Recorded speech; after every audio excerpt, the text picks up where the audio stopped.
कुछ लॉसेस बहुत ही personal feel होते हैं। कुछ लोग होते हैं इस दुनिया में जिनसे आप कभी मिले तो नहीं होते हो, लेकिन ऐसा लगता है जैसे पता नहीं कितने सालों से आप उनको जानते हो, उनको आप एडमायर करते हो, उनको रिस्पेक्ट करते हो और उनका चला जाना एक पर्सनल लॉस की तरह फील होता है। एक ऐसी पर्सनैलिटी थे सर रतन टाटा।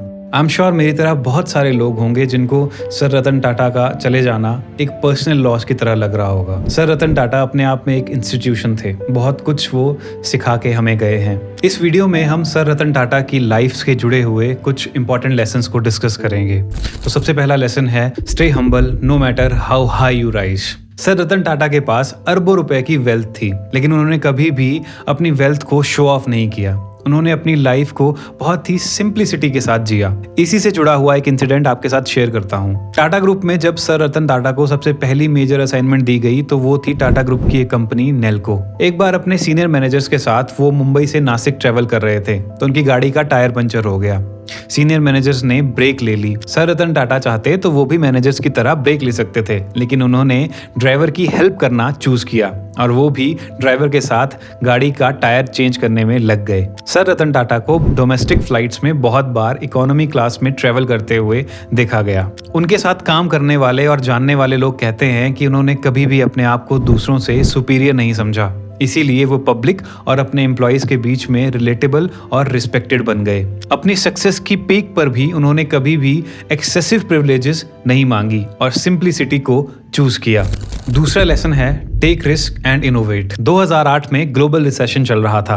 उस समय सर रतन टाटा का एक डिसीजन बहुत ही बोल्ड था, फोर्ड कंपनी से जैगुआर लैंड रोवर का एक्विजिशन। बहुत सारे इंडस्ट्री एक्सपर्ट्स ने उस समय सर रतन टाटा के इस बोल्ड मूव को क्रिटिसाइज भी किया कि लग्जरी कार सेगमेंट में टाटा मोटर्स का इस समय पे घुसना बहुत ही गलत डिसीजन है, क्योंकि उस टाइम पे ग्लोबल रिसेशन भी चल रहा था। लेकिन सर रतन टाटा का विजन था, वो जानते थे, वो समझते थे इन लग्जरी कार ब्रांड्स की अहमियत को। सर रतन टाटा की लीडरशिप में इन ब्रांड्स को रिवाइटलाइज किया गया, इनका ग्लोबल एक्सपेंशन किया गया और कुछ ही सालों में ये ब्रांड्स हाईली प्रॉफिटेबल बन गई और आज की डेट में टाटा मोटर्स के ग्लोबल रेवेन्यू का एक बहुत बड़ा हिस्सा JLR से आता है। तीसरा लेसन है empathy and compassion. 26/11 Mumbai terrorist attack में ताजमहल पैलेस को निशाना बनाया गया था आतंकियों द्वारा, जो कि टाटा ग्रुप का ही एक होटल है। इस अटैक में बहुत सारे लोगों की जान गई, जिसमें होटल के स्टाफ के भी कुछ लोग थे। सर रतन टाटा ने उन सब एम्प्लॉइज के फैमिली मेंबर से पर्सनली मुलाकात की,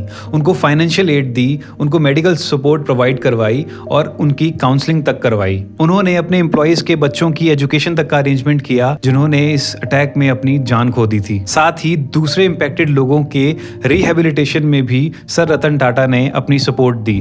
सर रतन टाटा को पेट से बहुत प्यार था। साल 2018 में सर रतन टाटा को prestigious life time achievement award मिलना था लंदन में, जो कि उन्हें प्रिंस चार्ल्स ने देना था, लेकिन उन्होंने ये ट्रिप कैंसिल कर दी क्योंकि उनका एक पेट, उनका एक डॉग बहुत ही सीरियसली इल था।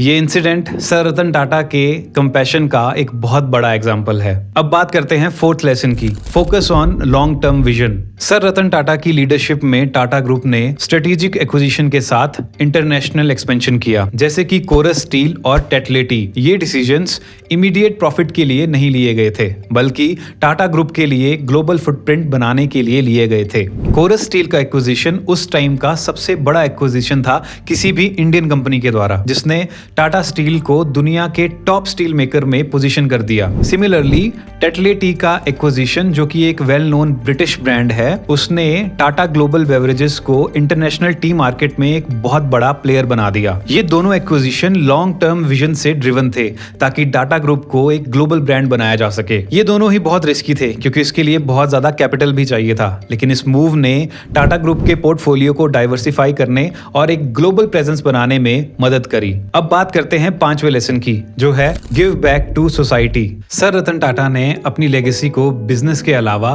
फिलैंथ्रोपी के जरिए भी बनाया। टाटा फैमिली के ट्रेडिशन को आगे बढ़ाते हुए उन्होंने सोशल कॉजेस के ऊपर बहुत ज्यादा ध्यान दिया। टाटा ट्रस्ट के through health, education, rural development और क्लीन वाटर जैसे प्रोजेक्ट्स पे उन्होंने काफी ज्यादा इंपॉर्टेंट कंट्रीब्यूशन दिया। उन्होंने हेल्थ केयर में 2010 में टाटा मेडिकल सेंटर के लिए 220 करोड़ रुपए का डोनेशन दिया। कोविड-19 के टाइम पे टाटा ट्रस्ट और टाटा सन्स ने 1500 करोड़ रुपए का डोनेशन दिया। टाटा ग्रुप, जिसको 1892 में जमशेद जी टाटा ने शुरू किया था, सन 2021 तक अपनी वेल्थ का 102 बिलियन यूएस डॉलर जो है वो डोनेट कर चुका है। एक इंटरव्यू के दौरान जब उनसे पूछा गया कि वो क्या चाहते हैं कि उनको कैसे याद किया जाए, तो उन्होंने कहा, as a person who made a difference. And yes sir, we will remember you as a person who actually made a difference.